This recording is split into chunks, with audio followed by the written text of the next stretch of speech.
Hello and welcome. Today, we will talk about the fall of Rome and the spread of Christianity. To start, let's have a look at words that we will encounter as we go along this lesson.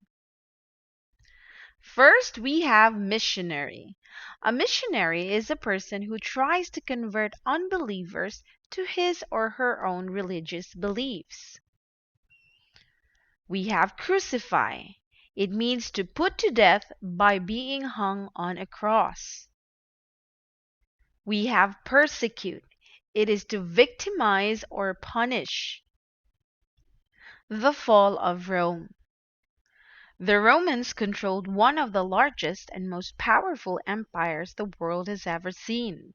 It spread over Western Europe, the Middle East, and North Africa, and lasted for over 1,000 years.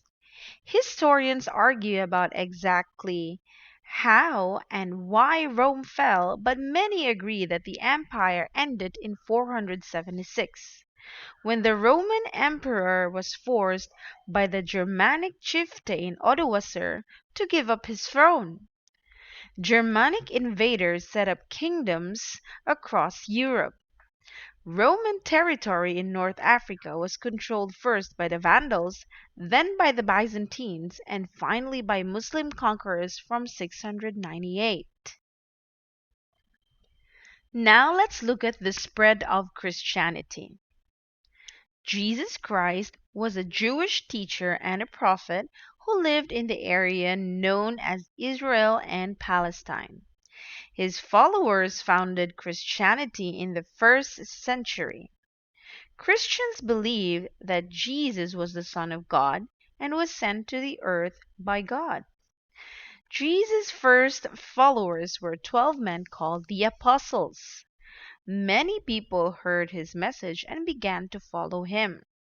The Romans who ruled the area he lived in and the local religious authorities feared that Jesus was damaging their power.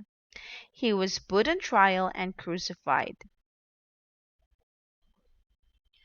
Christians believed that Jesus died to pay for the sins of all people and that he rose from the dead 3 days later.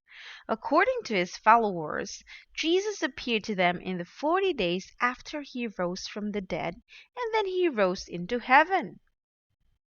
The Bible is the Christian holy book. It is a collection of different books written by people who Christians believe were inspired by God. Christianity spread through the Roman Empire, at first through the teaching of the apostles. From the beginning, some early Christians were persecuted for their beliefs. They refused to worship the Roman gods or recognize that the emperor was a god. This ended in 313 when the Emperor Constantine declared that Christians should not be persecuted. In 300 AD, Christianity became the official religion of the Roman Empire. In 496, Christianity spread further when Clovis, king of the Franks, one of the powerful Germanic leaders who had taken over parts of Europe, converted to the new faith. As the government of the Roman Empire collapsed, the local Christian churches often kept communities together.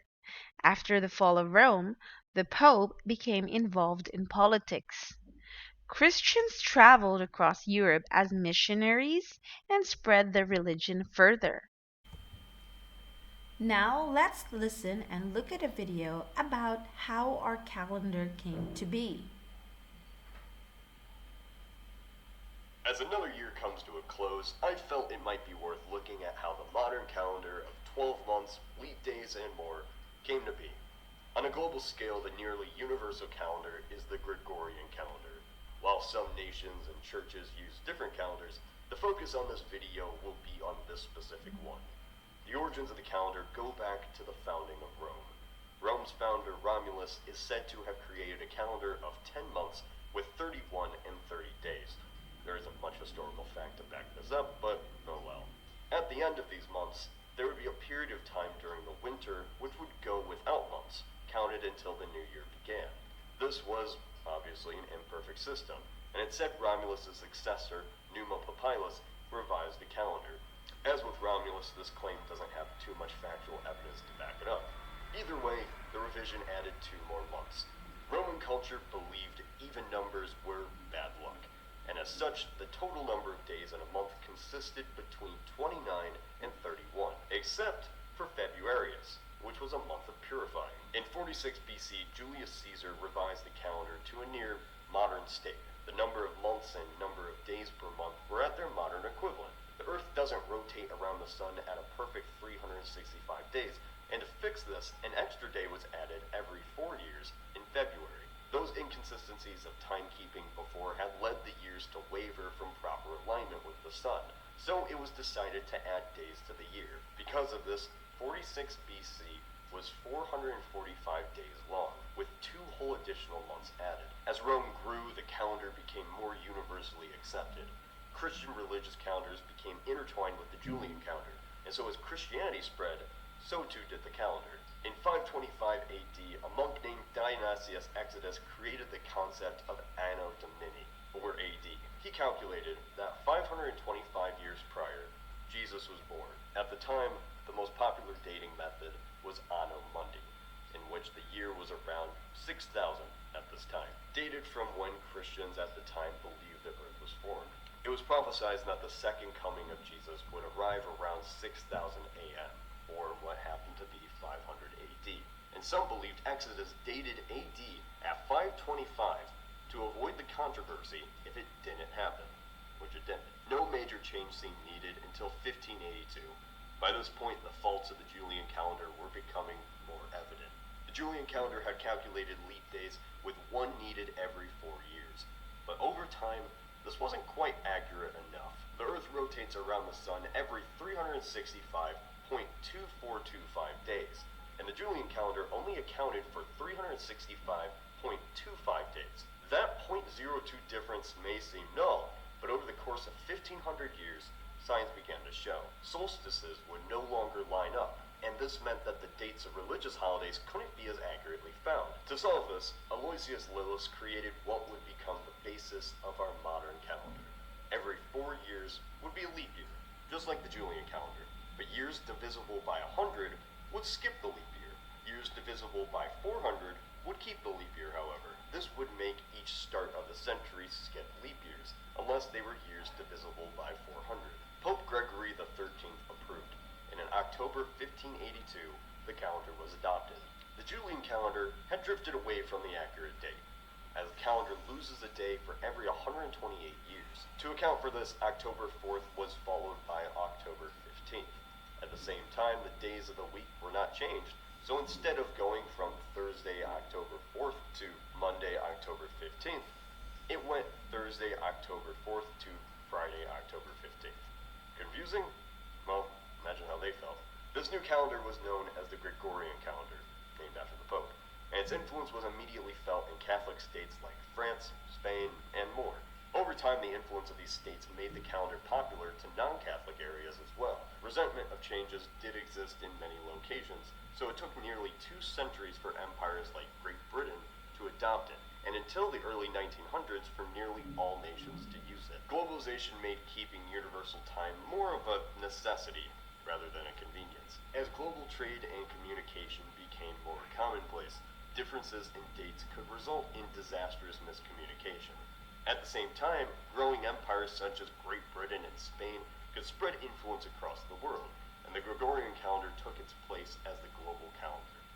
Needless to say, many calendars have existed in the past, and many continue to be used to this day traditionally. This is Cody of KnowledgeHub. So I hope you got something from how our calendars came to be. And now we will do our review.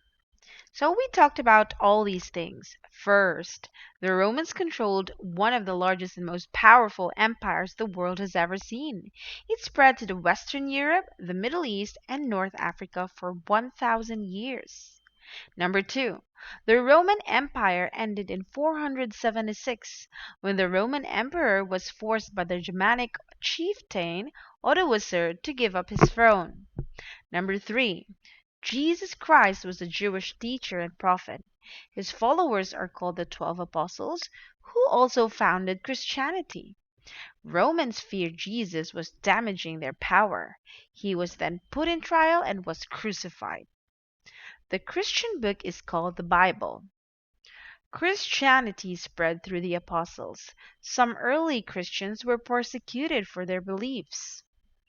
Emperor Constantine ended the persecution of Christians in 313. Number 6, in 300 AD, Christianity became the official religion of the Roman Empire. Number 7, missionary. It is a person who tries to convert unbelievers to her own religious beliefs. Number 8, crucify. It means it is put to death by being hung on a cross. Number 9, we have persecute. It is to victimize or to punish.